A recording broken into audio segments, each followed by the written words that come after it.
Senator Manchin, you had released a report today on how COVID-19 disproportionately affects communities of color and across the country as well. Can you tell me what you found and if any of that was surprising to you?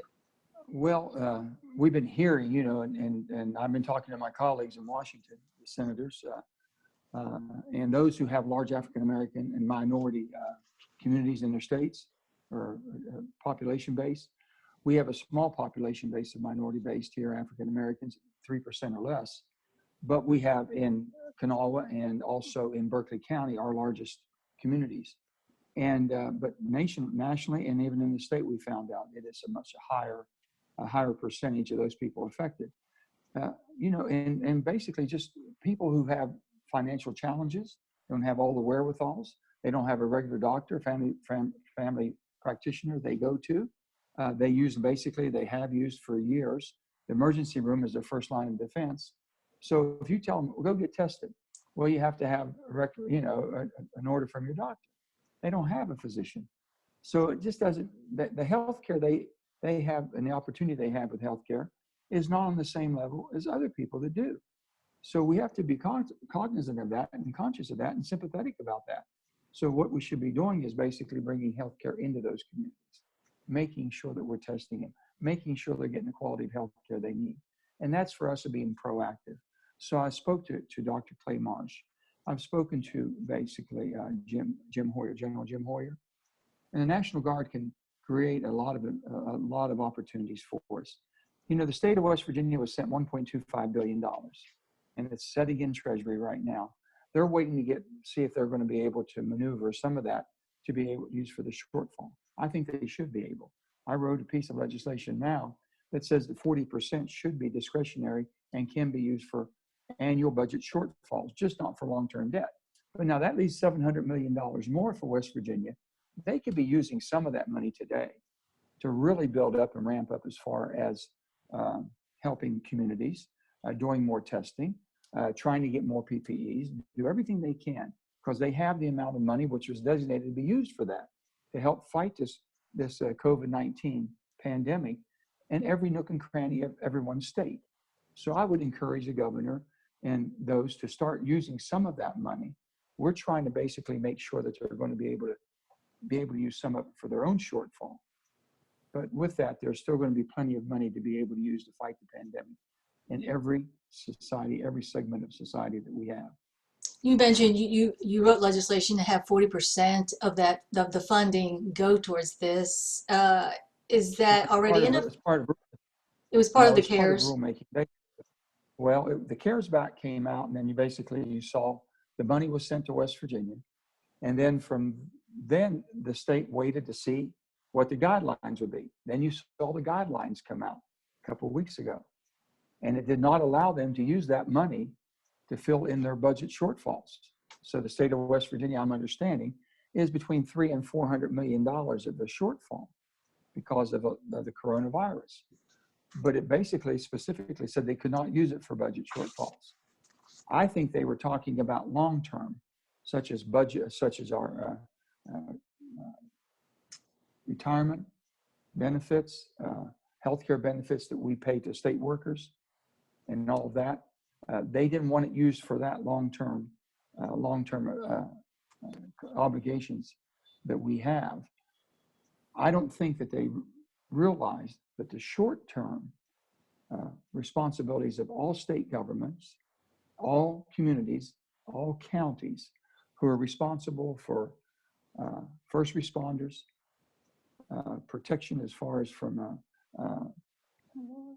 our police protection, and also basically from from the sanitation workers, people that we really have relied on to do the frontline work. Every community is facing a hardship because of finances. All the finances are down. Everybody's revenue is down right now. So if you're looking for health, if you're looking for protection from your first responders, we want to make sure they're able to stay on the job. Firefighters, stay on the job. Policemen, stay on the job. We have to pay them. And this is something we expect to. It has to be done. That's one of the questions that I did want to ask you, and that's How much further should the federal government go to financially assist the states? Well, as I've said before, the state has $1.25 billion right now. Can we give them some flexibility? And basically, the flexibilities, can they help with some of the budget shortfalls and also be able to start attacking the lack of testing, the lack of personal protection equipment? We're asking people to go back into the workforce, Sarah. If you're going to send me back into a workforce with 20 of my coworkers or fellow workers, or 10 or whatever, I believe for me to have that comfort for my family back home when I go home after work, was all my coworkers and myself, we tested. Were we tested before we went back in? Were basically, that we have personal protective equipment to protect ourselves as we're working together, but also as we're meeting the public. There's so many good things that we can take, sensible maneuvers that really make sense, that would help us go back in and open up our economy and try to get back to normal as we know it. But normal is not the normal anymore. This is very true. You mentioned that the country is opening back up. Do you feel that it is time for the country to reopen, considering there are still cases that are rising around the country? Well, I think that's the monitoring we have to be doing. And the monitoring is, if you still have a spike going on there and an increase, you have to be very cautious and still practice the physical separation. They call it social separation, but physically stay apart. And people in West Virginia, we've been ranked as the most vulnerable state in the nation with our age population and the underlying health concerns that we have, a lot of respiratory diseases. So with that, if it ever takes off and hits hard it'll be devastating. We've been very good and very rigorous right now. And Dr. Clay Marsh, and I've said this, the governor listening to the professionals has been great for our state. It's been very helpful, staying on track there. You can't let up your guard now. I talked to Dr. Anthony Fauci. I try to from time to time.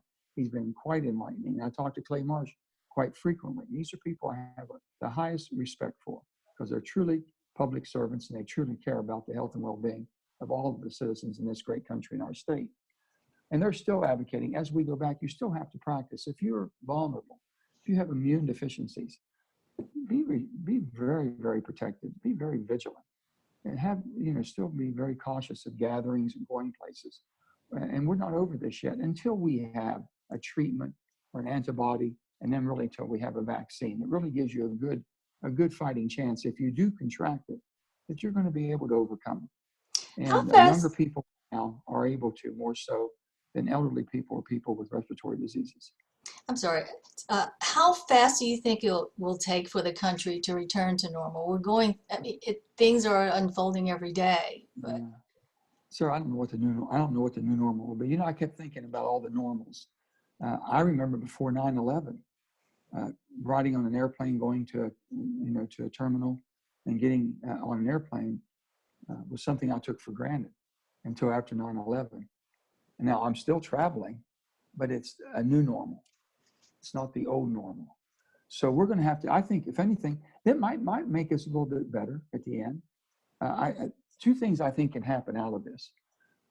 I have implored the president to please invoke the Defense Production Act.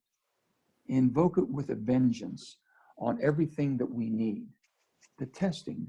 Anybody in this country that has the capability of manufacturing and producing the test and all the equipment it takes to get quick results, they should be mandated by the federal government to do it. He has done that in certain things. He's done it now with meat production. He's done it with that because we still want to have our food source supply. He's done it with in the ventilators and that, with General Motors and Ford them. He needs to do it with this and hit hard. So we have testing, so everybody going to work can go to work with the confidence that their coworker is not infected.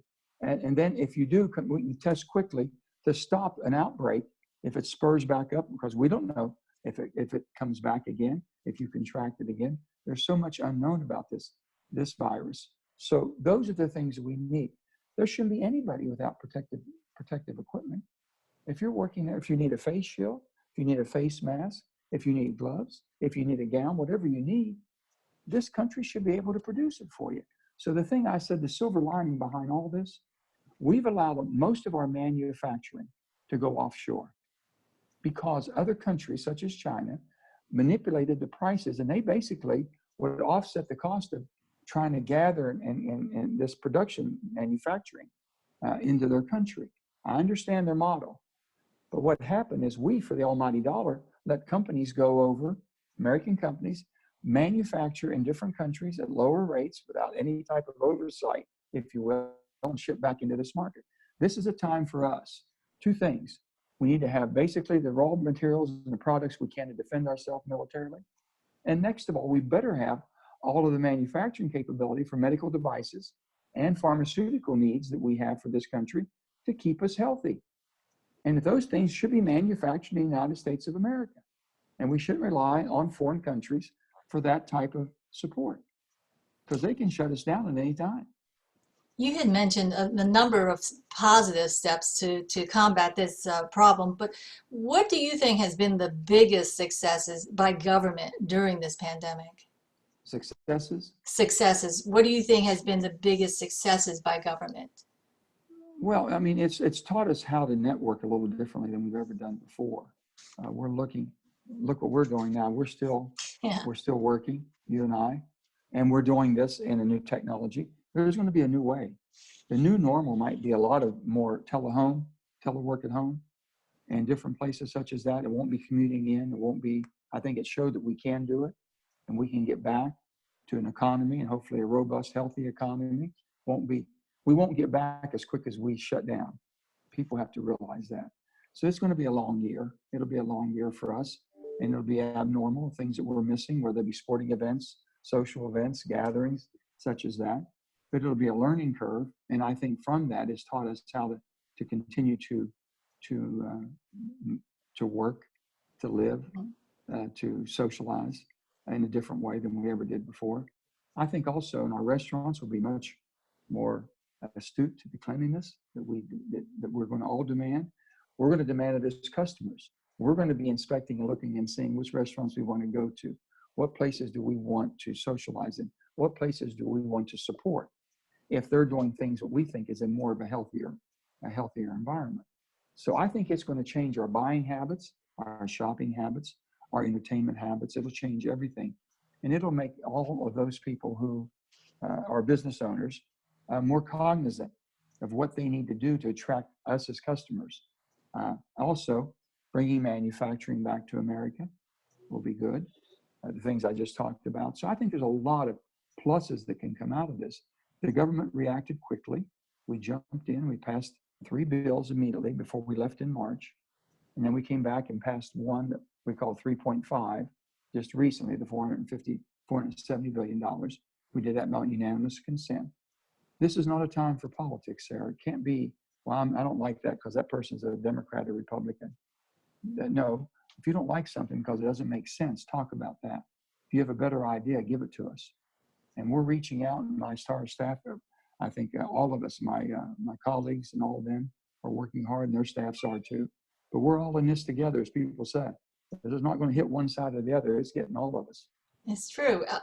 On the flip side of that question about the successes and positives coming out of this, what do you think has been the biggest failures by government during this pandemic?